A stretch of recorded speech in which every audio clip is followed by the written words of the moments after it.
Hello ಸ್ನೇಹಿತರೆ, ನಮಸ್ಕಾರ. Investor ಇನ್ ಕನ್ನಡ ಚಾನಲ್ಗೆ ಸ್ವಾಗತ. ಇವಾಗ ಎಲ್ಲರೂ ಐಪಿಒ ಅಂತ ಮಾತಾಡ್ತಾ ಇದ್ದಾರೆ. ನಿಜವಾಗ್ಲೂ ಐಪಿಒದಲ್ಲಿ ಪ್ರಾಫಿಟ್ ಆಗುತ್ತಾ?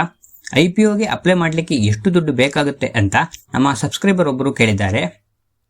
ಹೌದು, ಈಗ ಸ್ವಲ್ಪ ದಿನಗಳಿಂದ ಐಪಿಒಗೆ ಅಪ್ಲೈ ಮಾಡುವವರ ಸಂಖ್ಯೆ ಜಾಸ್ತಿ ಆಗ್ತಿದೆ. ಯಾಕೆ ಅಂದರೆ ಕೇವಲ 8 ರಿಂದ 10 ದಿನದಲ್ಲಿ ಇನ್ವೆಸ್ಟ್ಮೆಂಟ್ಗೆ 20-30% ಲಾಭ ಬರುತ್ತೆ ಅಂತ ಹೇಳ್ತಾರೆ. ಇದು ಎಷ್ಟು ನಿಜ ಎಷ್ಟು ಸುಳ್ಳು ಅಂತ ನೋಡ್ತಾ ಹೋಗೋಣ. ಮೊದಲದಾಗಿ, ನೀವು ಐಪಿಒನ ಲೀಸ್ಟಿಂಗ್ ಪ್ರಾಫಿಟ್ಗೋಸ್ಕರ ಅಪ್ಲೈ ಮಾಡ್ತಿದ್ದೀರಾ ಅಥವಾ ಸ್ಟಾಕ್ಸ್ನ ಲಾಂಗ್ ಟರ್ಮ್ ಹೋಲ್ಡ್ ಮಾಡೋದಕ್ಕೋಸ್ಕರ ಅಪ್ಲೈ ಮಾಡ್ತಿದ್ದೀರಾ ಅಂತ ಮೊದಲು ಡಿಸೈಡ್ ಮಾಡಿ. ಐಪಿಒದಲ್ಲಿ ಪ್ರಾಫಿಟ್ ಅಥವಾ ಲಾಸ್ ಎಕ್ಸ್ಪೆಕ್ಟ್ ಮಾಡೋಕ್ಕೂ ಮುಂಚೆ ಮೊದಲು ನಿಮಗೆ ಐಪಿಒ ಅಲಾಟ್ ಆಗಬೇಕು. ಐಪಿಒ ಹೇಗೆ ವರ್ಕ್ ಆಗುತ್ತೆ ಅಂದರೆ, ಐಪಿಒಗೆ ಅಪ್ಲೈ ಮಾಡಲಿಕ್ಕೆ 3 ರಿಂದ 5 ದಿನಗಳವರೆಗೆ ಟೈಮ್ ಇರುತ್ತೆ. ಆ ಟೈಮ್ ಒಳಗೆ ನೀವು ಐಪಿಒಗೆ ಅಪ್ಲೈ ಮಾಡಬೇಕು.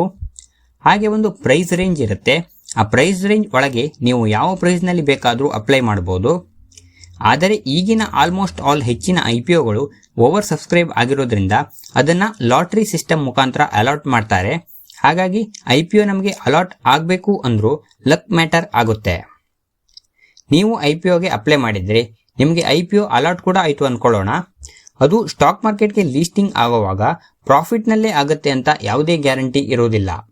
ಕೆಲವೊಂದು ಐಪಿಒಗಳು 20-30% ಲಾಸ್ ಅಲ್ಲಿ ಕೂಡ ಲೀಸ್ಟಿಂಗ್ ಆಗುತ್ತೆ. ನೀವು ಇದನ್ನು ಕೂಡ ತಲೆಯಲ್ಲಿ ಇಟ್ಕೋಬೇಕಾಗತ್ತೆ. ಇನ್ನು ಐಪಿಒಗೆ ಅಪ್ಲೈ ಮಾಡಲಿಕ್ಕೆ ಎಷ್ಟು ದುಡ್ಡು ಬೇಕಾಗುತ್ತೆ ಅಂತ ನೋಡೋದಾದರೆ, ಸಾಮಾನ್ಯವಾಗಿ ದೊಡ್ಡ ದೊಡ್ಡ ಕಂಪನಿಗಳು ಇರುವಂತಹ ಮೇನ್ ಬೋರ್ಡ್ ಐಪಿಒ ಒಂದು ಲಾಟ್ ಅಪ್ಲೈ ಮಾಡಲಿಕ್ಕೆ 13 ರಿಂದ 15 ಸಾವಿರವರೆಗೆ ಬೇಕಾಗುತ್ತೆ. ಅದೇ ನೀವು SME ಐಪಿಒ ಅಂದರೆ small and medium enterprise IPO ಈಗ ಒಂದು ಲಾಟ್ಗೆ ಅಪ್ಲೈ ಮಾಡೋದಿದ್ರೆ 2 ರಿಂದ 3 ಲಕ್ಷ ರೂಪಾಯಿ ಬೇಕಾಗುತ್ತೆ. ಈ SME ಐಪಿಒದಲ್ಲಿ ರಿಸ್ಕ್ ಕೂಡ ಜಾಸ್ತಿ ಇರುತ್ತೆ. ಉದಾಹರಣೆಗೆ, ಮೇನ್ ಬೋರ್ಡ್ ಐಪಿಒದಲ್ಲಿ ಒಂದು ವೇಳೆ 20% ಲಾಸ್ ಅಲ್ಲಿ ಲೀಸ್ಟಿಂಗ್ ಆದರೆ ಒಂದು 2.5 ರಿಂದ 3 ಸಾವಿರದವರೆಗೆ ಲಾಸ್ ಆಗ್ಬೋದು.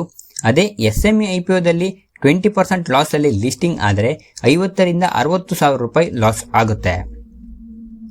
ಹಾಗೆ SME ಐಪಿಒದಲ್ಲಿ ಲೀಸ್ಟಿಂಗ್ ಅಲ್ಲಿ ಆಗೋ ಲಾಸ್ ಮಾತ್ರ ಅಲ್ಲದೆ, ಲೀಸ್ಟಿಂಗ್ ಆದ ಮೇಲೂ ಕೂಡ ಕೆಲವೊಂದು ಸ್ಟಾಕ್ಸ್ಗಳು ಪ್ರತಿದಿನ 5% ಲೋವರ್ ಸರ್ಕ್ಯೂಟ್ ಆಗ್ತಾ ಇರೋದನ್ನು ಕೂಡ ನಾನು ನೋಡಿದ್ದೀನಿ. ಅಲ್ಲಿ ಬೈಯರ್ಸ್ ಇರೋದಿಲ್ಲ, ಬರೀ ಸೆಲ್ಲರ್ಸ್ ಮಾತ್ರ ಇರ್ತಾರೆ. ಇಂಥ ಪರಿಸ್ಥಿತಿಯಲ್ಲಿ ನಿಮ್ಮ ಹತ್ರ ಇರೋ ಸ್ಟಾಕ್ಸ್ನ ನೀವು ಸೆಲ್ ಮಾಡೋಕೆ ಕೂಡ ಆಗೋದಿಲ್ಲ. ಪ್ರತಿದಿನ ಆಗೋ ಲಾಸ್ನ ನೋಡಿಕೊಂಡು ಸುಮ್ಮನೆ ಇರಬೇಕಾಗತ್ತೆ. ಸೊ ಯಾವುದೇ ಐಪಿಒಗೆ ಅಪ್ಲೈ ಮಾಡೋಕ್ಕೂ ಮುಂಚೆ ಸ್ವಲ್ಪ ರಿಸರ್ಚ್ ಮಾಡಿ ಅಪ್ಲೈ ಮಾಡಿ. ಐಪಿಒ ಅಪ್ಲೈ ಮಾಡಿದವರಿಗೆಲ್ಲ ಐಪಿಒ ಅಲಾಟ್ ಆಗೋದಿಲ್ಲ. ಐಪಿಒ ಅಲಾಟ್ ಆದವರಿಗೆಲ್ಲ ಪ್ರಾಫಿಟ್ ಕೂಡ ಆಗಲ್ಲ. ಕೆಲವೊಮ್ಮೆ ಪ್ರಾಫಿಟ್ ಆಗ್ಬೋದು, ಕೆಲವೊಮ್ಮೆ ಲಾಸ್ ಆದರೂ ಆಗ್ಬೋದು. ಐಪಿಒ ಅಪ್ಲೈ ಮಾಡೋಕ್ಕೂ ಮುಂಚೆ ಕೇರ್ಫುಲ್ ಆಗಿರಿ. ಅದರಲ್ಲೂ SME ಐಪಿಒಗಳಿಂದ ಆದಷ್ಟು ದೂರನೇ ಇರಿ ಅಂತ ನಾನು ಹೇಳ್ತೀನಿ. ನಿಮಗೆ ಈ ವಿಡಿಯೋ ಇಷ್ಟ ಆಗಿದ್ರೆ ವಿಡಿಯೋನ ಲೈಕ್ ಮಾಡಿ, ಹಾಗೆ ನಿಮ್ಮ ಫ್ರೆಂಡ್ಸ್ ಜೊತೆ ಶೇರ್ ಮಾಡಿ. Thanks for watching.